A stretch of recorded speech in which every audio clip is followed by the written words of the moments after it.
Hello everyone.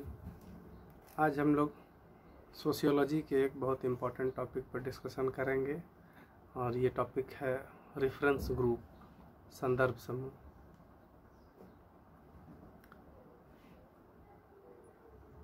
जब कोई बच्चा जन्म लेता है तो वह एक परिवार में जन्म लेता है। परिवार एक समूह है। परिवार में उसका लालन पालन होता है। फिर जैसे जैसे बच्चा बड़ा होते जाता है वो बहुत सारे और जो समूह होते हैं वह उनका सदस्य होता है। अर्थात कहने का तात्पर्य यह है कि किसी भी व्यक्ति के व्यक्तित्व के विकास में बहुत सारे समूहों की महत्वपूर्ण भूमिका होती है। उसके व्यक्तित्व के विकास में कुछ ऐसे समूहों की भूमिका होती है जिनका वह स्वयं सदस्य होता है। इसके साथ ही साथ कुछ ऐसे भी समूहों की भूमिका महत्वपूर्ण होती है जिनका वह सदस्य नहीं होता है। तो ऐसे सभी समूह जिनका कोई व्यक्ति सदस्य नहीं होता है किंतु अपने जीवन में उनका सदस्य बनने, उस समूह का सदस्य बनने की हार्दिक आकांक्षा रखता है, इच्छा रखता है, तो ऐसे सभी समूह उस व्यक्ति के लिए संदर्भ समूह का काम करते हैं। सामान्य तौर पर अगर हम इसका अर्थ समझें संदर्भ समूह का, तो सामान्य तौर पर संदर्भ समूह एक ऐसा समूह होता है जिसका कोई भी व्यक्ति वास्तव में सदस्य तो नहीं होता है किंतु उसका सदस्य बनने की आकांक्षा रखता है। उसे ही हम संदर्भ समूह कहते हैं। संदर्भ समूह को परिभाषित करते हुए शेरिफ एंड शेरिफ ने लिखा है कि संदर्भ समूह वह समूह होता है जिससे व्यक्ति स्वयं को घनिष्ठ रूप से जोड़ लेता है या मनोवैज्ञानिक रूप से उससे जुड़ने की आकांक्षा रखता है। एक और परिभाषा बहुत इम्पोर्टेंट है यहाँ पर, भारत के समाजशास्त्री श्यामाचरण दुबे जी की। श्यामाचरण दुबे ने संदर्भ समूह को डिफाइन करते हुए लिखा है कि संदर्भ समूह वैसा समूह होता है जिसके आदर्शों, मूल्यों, मानदंडों एवं व्यवहार प्रतिमानों को व्यक्ति आदर्श मानता है एवं उन्हीं के मूल्यों, आदर्श प्रतिमानों के अनुरूप अपने व्यवहार को, अपने आचरण को ढालने का प्रयास करता है। यह एक ऐसा समूह होता है जिसका अस्तित्व प्रायः व्यक्ति के मस्तिष्क में होता है। ये जो दो परिभाषाएं हैं शेरिफ एंड शेरिफ की और श्यामाचरण दुबे की, इन परिभाषाओं के निष्कर्ष के रूप में अगर हम देखें तो हम यह कह सकते हैं कि संदर्भ समूह ऐसा समूह होता है जिसका व्यक्ति वास्तव में सदस्य नहीं होता है किंतु उसका सदस्य बनने की आकांक्षा रखता है, और ऐसे समूह का अस्तित्व व्यक्ति के मस्तिष्क में रहता है। ये बहुत इम्पोर्टेंट बात है, इसको समझने की ज़रूरत है कि यह संदर्भ समूह की जो एक सिचुएशन होती है हमेशा बदलती रहती है। जैसे जैसे व्यक्ति बड़ा होता है, जैसे जैसे उसकी आकांक्षाएं और महत्वाकांक्षाएं बदलती हैं, जैसे उसकी परिस्थितियां, उसकी भूमिकाएं बदलती हैं, वैसे वैसे उसके संदर्भ समूह भी बदलते हैं। तो इस प्रकार यहाँ पर हम देखते हैं कि संदर्भ समूह प्रायः स्थिर नहीं रहता है किसी व्यक्ति के लिए जीवन में, बल्कि संदर्भ समूह बदलते रहता है। इसलिए इस अवधारणा के साथ यह तथ्य जुड़ा हुआ है कि संदर्भ समूह वास्तव में एक स्थिति है। संदर्भ समूह की तुलना में यदि हम संदर्भ समूह स्थिति कहें, सिचुएशन कहें, तो ज़्यादा बेहतर है। अब हम लोग आते हैं इस अवधारणा का विकास कैसे हुआ। तो इस अवधारणा का विकास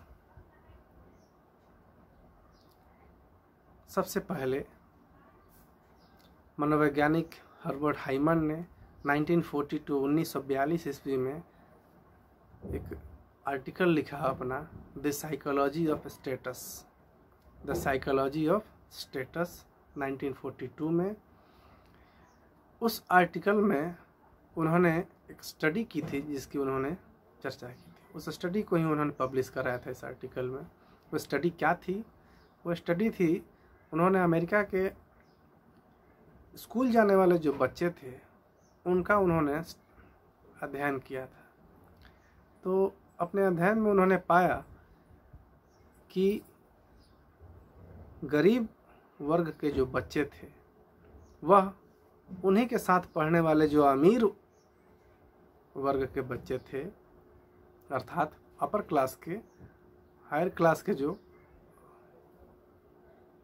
संपन्न परिवारों से आने वाले बच्चे थे, वैसे बच्चों के व्यवहारों का, आचरणों का गरीब बच्चे जो थे वो अनुकरण कर रहे थे। तो इसी अध्ययन के दौरान उन्होंने यह देखा कि गरीब बच्चे अमीर बच्चों के व्यवहार प्रतिमानों का अनुकरण कर रहे थे, उनकी नकल कर रहे थे। तो इसीलिए उन्होंने अपने अध्ययन में यह पाया कि वहाँ पर जो गरीब बच्चे थे, जो अमीर बच्चे थे, वह गरीब बच्चों के लिए संदर्भ समूह का काम कर रहे थे।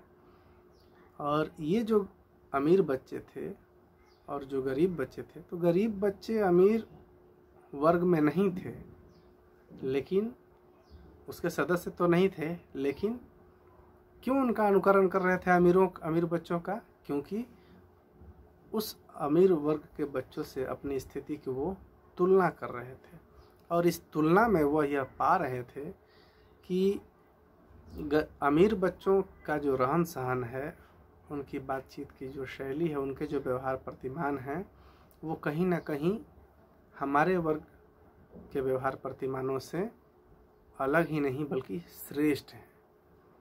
तो जब ये तुलना पहले गरीब बच्चों ने की और उसके बाद इस तुलना के बाद उनको जब यह महसूस हुआ कि उच्च वर्ग के जो बच्चे हैं, जो अमीर वर्ग के बच्चे हैं, उनके व्यवहार प्रतिमान, उनके मूल्य मानदंड और आदर्श जो हैं वो हमारे वर्ग के मूल्य प्रतिमानों एवं आदर्शों से श्रेष्ठ हैं, तब जाकर वो अमीर बच्चों की नकल करने लगे और अनुकरण करते हैं। जब तक उनके दिमाग में ये बातें नहीं आई होंगी कि अमीर बच्चों के जो मूल्य प्रतिमान हैं, व्यवहार हैं, आचरण के तौर तरीके जो हैं वो हमसे अच्छे नहीं हैं, तब तक वो उस अमीर वर्ग के बच्चों के व्यवहारों का अनुकरण या नकल नहीं करते।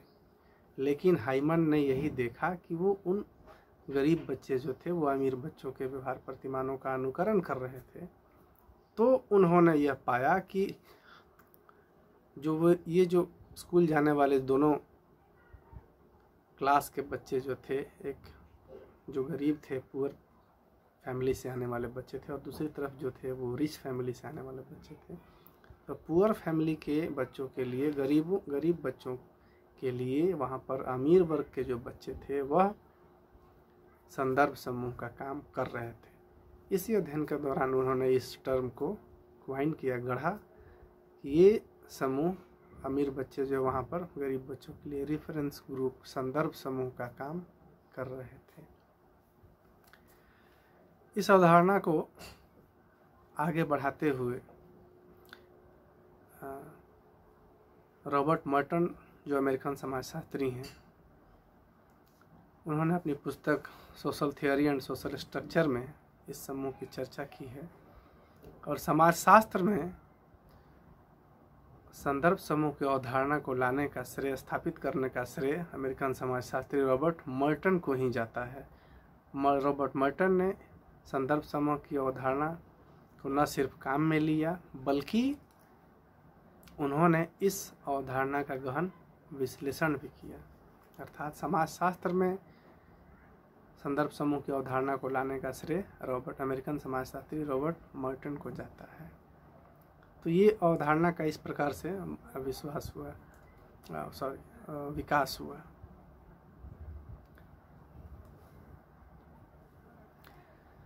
रॉबर्ट मर्टन ने इस अवधारणा को आगे बढ़ाते हुए यह भी कहा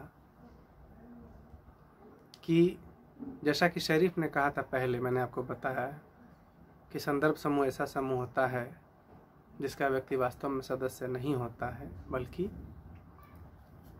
वह एक गैर सदस्यता समूह होता है। उसे हम संदर्भ समूह कहते हैं, जिसकी वह सदस्य बनने की आकांक्षा रखता है।